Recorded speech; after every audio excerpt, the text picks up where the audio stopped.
राज्यातील पात्र शेतकऱ्यांना 2 लाखांपर्यंत कर्जमाफी अर्थसंकल्पात मुख्यमंत्री फडणवीसांकडून शेतकरी कर्जमाफी योजनेची घोषणा 27 सप्टेंबर 2025 पर्यंत कर्ज थकीत शेतकऱ्यांना लाभ मिळणार तर नियमित कर्ज फेडणाऱ्यांना 50,000पर्यंत प्रोत्साहन। शेतकरी कामगारांसाठी हा फसवा अर्थसंकल्प कर्जमाफी योजनेत पात्र अपात्र असा शाब्दिक खेळ उद्धव ठाकरेंचा सरकारवर निशाणा तर किती तारखेपर्यंत कर्जमाफी पूर्ण करणार आहात ठाकरेंचा सवाल। अर्थसंकल्पानंतर विधान भवनात उद्धव ठाकरे आणि मुख्यमंत्री फडणवीसांची भेट, पत्रकार कक्षाबाहेर एकामेकांची विचारपूस तर उद्धव ठाकरे आणि शिंदेंनी एकामेकांकडे पाहणंही टाळलं। रोहित पवारांकडून उपमुख्यमंत्री एकनाथ शिंदेंसह सुनेत्रा पवारांची भेट, अजितदादांच्या अपघात प्रकरणामध्ये योग्य तपास करण्याबाबत निवेदन। इराणकडे शरणागती हा एकमेव मार्ग, त्याशिवाय इराणसोबत चर्चा करणार नाही, डोनाल्ड ट्रम्प यांचा इराणला इशारा।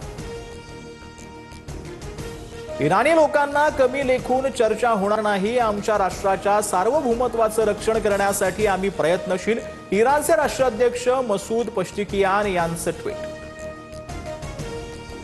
अमेरिकेची भारताला रशियाकडून तेल खरेदीसाठी 30 दिवसांची सूट, इराण इस्रायल युद्धादरम्यान तात्पुरती मुभा, भारताची रशियाकडून 20 दशलक्ष बॅरल तेल खरेदीची प्रक्रिया सुरू। परराष्ट्र धोरण भारताच्या ऐतिहासिक भौगोलिक स्थितीवर सत्य, अहिंसेवर अवलंबून असावं, अमेरिकेची परवानगी भारतीय नागरिकांसाठी धोरण नाही, राहुल गांधींचा केंद्र सरकारवर निशाणा। भारताला गुलाम बनवणाऱ्या पंतप्रधान मोदींनी राजीनामा द्यावा, भारत रशिया तेल खरेदीसाठी अमेरिकेनं सूट दिल्यानंतर राऊतांचा हल्लाबोल तर मोदींना सल्ला देणं बंद करा, भाजपच्या नवनाथ बन यांचं राऊतांना प्रत्युत्तर। इराण अमेरिका युद्धाचा भारतीय बाजारपेठेवरती परिणाम, खाद्यतेलाच्या किमतीत लिटर मागे 3 ते 4 रुपयांची वाढ तर कच्च्या तेलाचे दर 8% वधारले। अमेरिका इराण युद्धाचा पहिला झटका, पुण्यात व्यावसायिक वापरासाठीचा गॅस पुरवठा बंद होण्याची शक्यता, नव्या ऑर्डर घेऊ नका, सरकारकडून शिक्रापूर आणि चाकण प्लांटमधील डीलर्सना आदेश।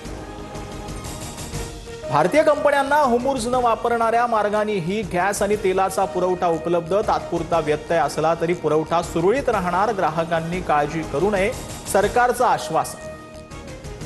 T20 world cup final match बघायला जाणाऱ्यांना दिलासा, पश्चिम रेल्वेवर विश्वचषकासाठी विशेष रेल्वेगाड्या धावणार, 8 मार्च रोजी अहमदाबादच्या नरेंद्र मोदी स्टेडियमवर अंतिम सामना रंगणार।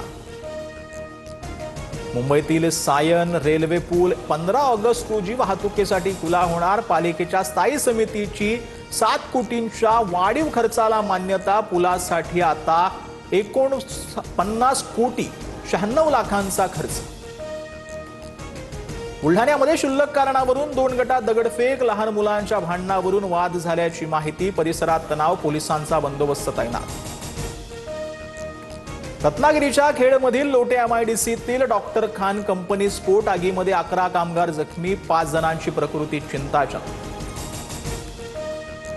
रोहित शेट्टी गोळीबार प्रकरणातील आरोपी प्रवीण लोणकर पोलिसांच्या ताब्यात, अटक केलेल्या आरोपीची संख्या आता 13 वर, प्रवीण लोणकर 16 मार्च पर्यंत गुन्हे शाखेच्या कोठडीत।